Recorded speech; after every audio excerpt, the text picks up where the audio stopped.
মায়ের হেসেলে আপনাদের স্বাগত। আজকে দেখাবো চিকেন চাপ সহজে কিভাবে বানাবেন।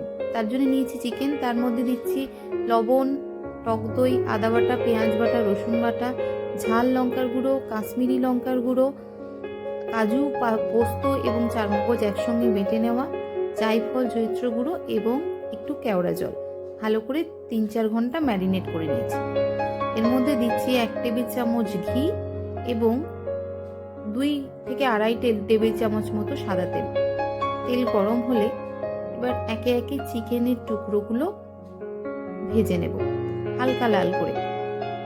আমি নর্মাল পিস দিয়ে এখানে চাপ করেছি, আপনারা চাইলে চাপের জন্য যে বড় পিস নেওয়া হয় সেটা দিয়েও করতে পারেন। এইভাবে চিকেনের টুকরোগুলো আমি ভেজে নেব। এতে চিকেন প্রায় 70% সেদ্ধ হয়ে যায়।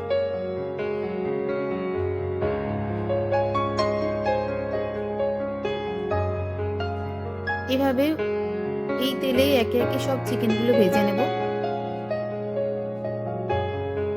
এরপরে ওই তেলে দিচ্ছি গোটা গরম মশলা এবং গোটা গোলমরিচ ফোড়নে।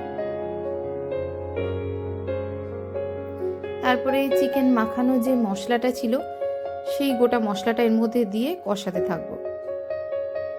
মশলা কষানো হলে এর মধ্যে দিচ্ছি লবণ এবং সামান্য চিনি। এরপরে ভেজে রাখা চিকেনগুলো এর মধ্যে ঢেলে দেব এবং কষাতে থাকব। এরপর কালারের জন্য দেব দুধে ভেজানো কেশর এবং অল্প কেওড়া জল, আর দিচ্ছি জায়ফল জয়িত্রী যেটা গুঁড়ো করে রেখেছিলাম সেটা। তাহলেই রেডি আমাদের চিকেন চাপ।